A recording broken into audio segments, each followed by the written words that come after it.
Once you've kept all the beginner fish from Petco and PetSmart, you start getting the itch to try something a little bit harder, maybe a little bit rare. But how do you know if they're worth the trouble or not? Today I'm going to talk about 10 intermediate level species that I personally kept and some of the caveats you need to watch out for. First up on the list is nerite snails. Now you might be asking me, why in the world would an ordinary snail be on an intermediate list? Well, they have lots of pros, so let's talk about that first. They only get to about an inch maybe in diameter, depending on the species. So there's lots of colorful varieties from zebra stripe to horned bumblebee types. They're pretty small, so they can fit in your nano tanks, and they're excellent algae eaters. Oh, and then unlike other snails, they don't breed in freshwater. They require brackish water. Now, the caveats is, at least for me, whenever I brought them home, they seem to be doing great. They're eating a lot of algae. And then even though there's still algae in the tank, all of a sudden they'll get kind of lethargic. They'll stop moving, even if there's no other fish in the tank. And then eventually they'll just pass away. So what's going on? Well, first of all, they seem to be a little bit sensitive to water quality. So definitely make sure you're keeping on top of those ammonia, nitrite, and nitrate levels. And then number two, I think it's easy to starve them. You know, they're really good algae eaters. I think they prefer to eat algae over regular fish food, although that could be just, you know, my fish are eating the food faster than the snail. So that's something to consider. They're kind of slower moving too, so they're not gonna get to the food as readily before it's all eaten up. And then if you have an animal, like let's say a betta fish who's kind of curious and like pokes at the shell every once in a while, that's enough to scare the nerite snail so it won't come out of its shell and then go looking around for food. Finally, like many invertebrates, they happen to like alkaline pH that's higher than 7.0, as well as harder water, higher GH, so they have enough minerals to make a healthy shell. Now, I personally have high pH, low GH, and so maybe that's one of the reasons why I was failing. I wasn't adding enough minerals like Chem equilibrium in, because I have found that when I kept the nerite snails in a really high pH, high GH environment, they actually did really well, which isn't surprising because they can live in all the way up to brackish environments. One of the first centerpiece fish I ever got for this 20-gallon high community tank was a German blue ram. Now, who wouldn't fall in love with those beautiful rainbow colors? Practically looks like a saltwater fish, that spiky dorsal fin, and of course, you gotta love that bold cichlid personality, right? However, they are considered to be semi-aggressive fish, so make sure to give them plenty of space, especially on the lower half of the aquarium, so that they can kind of establish their own territory, especially during breeding season. That's when they're gonna get pretty feisty.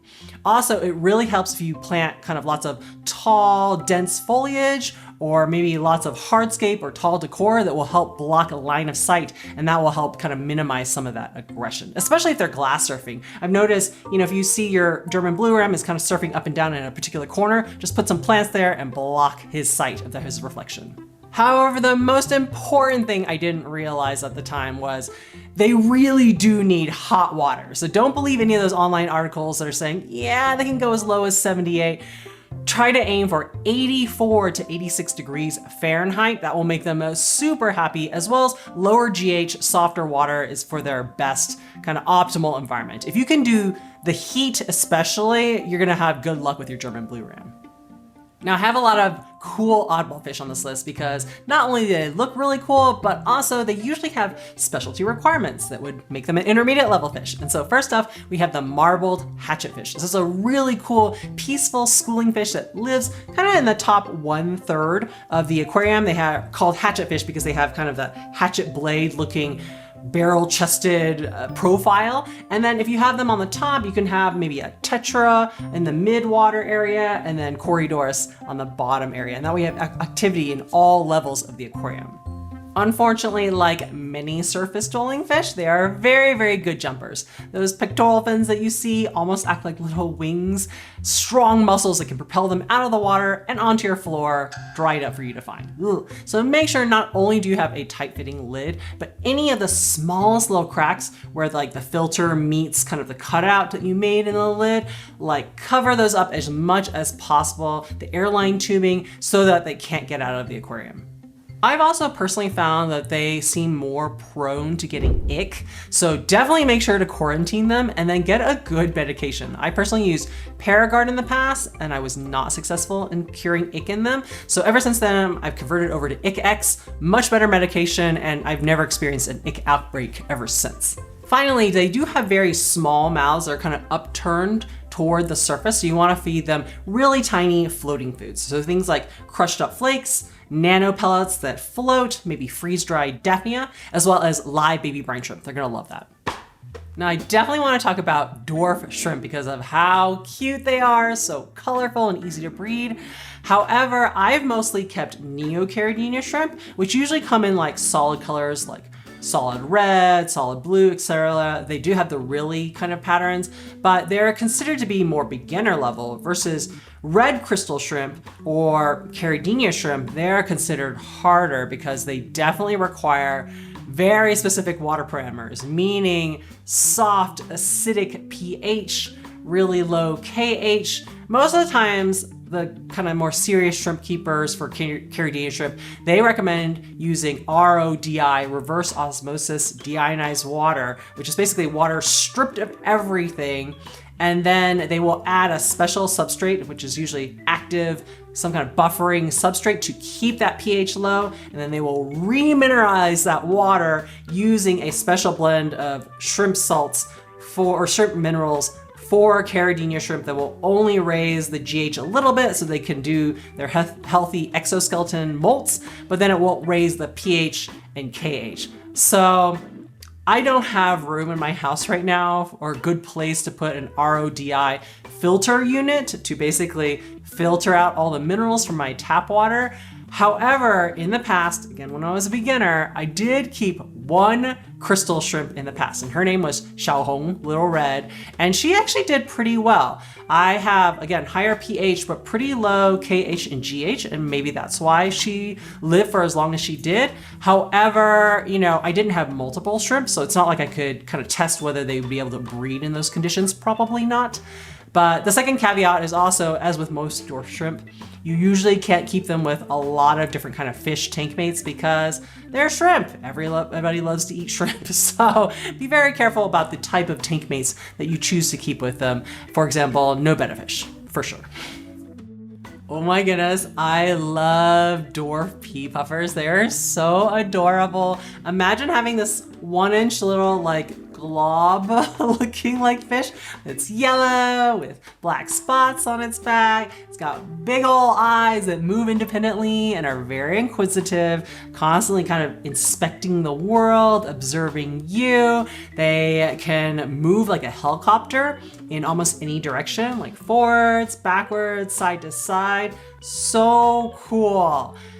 They don't, however, like to eat prepared foods, so you can't really put an auto feeder of, you know, pellets or flakes if you're gonna go on vacation. They mainly prefer live and frozen foods. So if you need to get a pet sitter, hopefully you can teach them how to deal with frozen foods to feed them. And then also they are semi-aggressive. So in the past, I kept mine in a 5-gallon tank by herself. However, people have kept them in kind of a school, a species only school. You want to make sure to get maybe like 1 male to every 2 to 3 or more females, because when you have more than a couple males, they start fighting if they don't have enough territory or things to block line of sight. So, you know, it's kind of like try at your own risk and be prepared to separate out any extra males that just are kind of murderous in intent. Axolotls are another super adorable oddball creature. Not a fish, this is an amphibian that stays entirely aquatic for its entire life. Got really popular with Minecraft, but basically kind of looks like a baby salamander with those giant frilly gills on the side of its head. Comes in many colors, including like a pink color, and then some of them have this green fluorescent protein that shows up as bright green when you shine a blue or black light on it. Like very, very cool creature. But for me, I feel like axolotls have the most caveats out of all the animals I have on this intermediate level list. So number one, they get pretty large, larger than most people think. So you're gonna need a fairly large aquarium for them in adulthood. They're messy eaters. You've probably seen those memes where like a pellet drops right in front of the axolotl and it goes into like the water and doesn't even get the food. So you might have to do a lot of cleanup on that. It's hard to keep them with other tank mates besides other axolotls because let's say you put some fish in there. You have to be okay with A, the axolotl eating these fish that you put in there, but also B, you don't want to pick fish that are going to nip on the gills of your axolotl because they kind of look like worms waving in the water. Most people don't realize this, but axolotls are ambush predators. So especially as they mature and go into adulthood, they're really sedentary. So not necessarily the most interesting thing to look at all the time. They're just kind of sitting there waiting for food to come. And then finally, the hardest thing for me was keeping that water cold enough. Like, man, they really do want 60 to 68 degrees Fahrenheit. Really kind of mid 60s would be best. Nothing above the 70s, because if so, you're gonna get like fungal and all sorts of other disease problems. So obviously the most reliable way to keep the water cool would be using a chiller, which is pretty expensive, can run you several hundred to over $1,000, depending on the size of your tank. There are other cheaper methods that may not be as effective, but give them a try out. I've got a whole video over here on top 5 ways to cool your water in those hot summer seasons. Another really good algae eater is the autosinkless catfish. Super popular among aquascapers, planted tank enthusiasts. They're very peaceful. They're not super colorful, but that might be good if you don't want to detract from the kind of plants and the hardscape you have in your aquarium. And then some people say they're so peaceful that you can even keep them with dwarf shrimp, and they don't seem to go after the baby shrimp as readily. Unfortunately, sometimes it's hard to get healthy specimens from the local fish store just because they aren't fed enough the right kinds of foods. They start to become underweight. And then for this particular catfish, if they don't eat for a long enough period, they will just stop eating altogether and starve to death, no matter what you give them. So when you go to the local fish store, try to look for autosinkless that have kind of a rounded belly that look pretty healthy. And then when you get them home, you want to put them in a mature aquarium that has lots of algae to eat, because they really do prefer those softer types of green algae or brown diatom algae. And then you can supplement their meals basically with Repashy Soylent Green is one of my favorite gel foods to feed them, as well as canned green beans, blanched zucchinis, and other vegetables. And then hopefully, if you can basically give them a ton of food in that first 1 to 2 months, they tend to be pretty hardy after that, because you've kind of figured out how to keep them alive, and they'll stay with you for a very long time and be an excellent cleanup crew member in your aquarium. Thai microcrabs. I have a love-hate relationship with them because, I mean, on the surface, they're a really cool looking nano crustacean, only gets to about, I don't know, maybe a half an inch, 3/4 of an inch. Very peaceful, unlike other maybe larger crabs or crayfish that are pretty much going to indiscriminately eat anything that passes their way. Instead, they have these kind of fuzzy legs that they wave around and use to catch particles that are floating through the water. So the best thing would be put them in a mature aquarium with lots of algae, biofilm, mulm for them to kind of scavenge through. My problem with them is that, unfortunately, because they're so tiny and they're not very brightly colored, it's really hard to spot them, especially if you put them in a larger aquarium with community fish in it. You're never gonna see them because they're hiding. They're afraid of getting eaten, right? So if I were going to keep them again, I would probably do a smaller species only setup for them so that it's only other Thai microcrabs. They're all shy together. They're not gonna eat each other, hopefully. And then there's gonna be less competition for food. Because for sure, if I dropped a wafer down in there, that crab is not going to come over and eat it. You know, it's going to wait till all the fish eat it up first, and then if there's any crumbs left over, maybe it might get them. So I think that would be kind of something I would consider trying in the future. Another oddball creature I kind of regret getting would be the neon blue Stiphodon gobies. This was supposed to be originally a hot water aquarium. However, I saw the Stiphodon gobies at my local fish store. I've never kept them before, and I just had to have them. And the reason why is because they kind of look like a shorter version of a coolie loach, where it's long and skinny, little danger noodle. They've got a bright blue stripe on the side of them. They're an algae eater. Who doesn't want more algae eaters in their tank? I mean, what's not to like? Well, the reason why you haven't seen them on this channel much is because, well, A, that blue stripe I found out doesn't really show up most of the time unless they're really fired up about something. So most of the time they kind of look grayish. And then They hide all the time from me. It's so annoying. Like every time I come up to the tank, they're just like zoom, and then they're gone. I'm like, no, I wanted to see your cute little goby behavior. Why?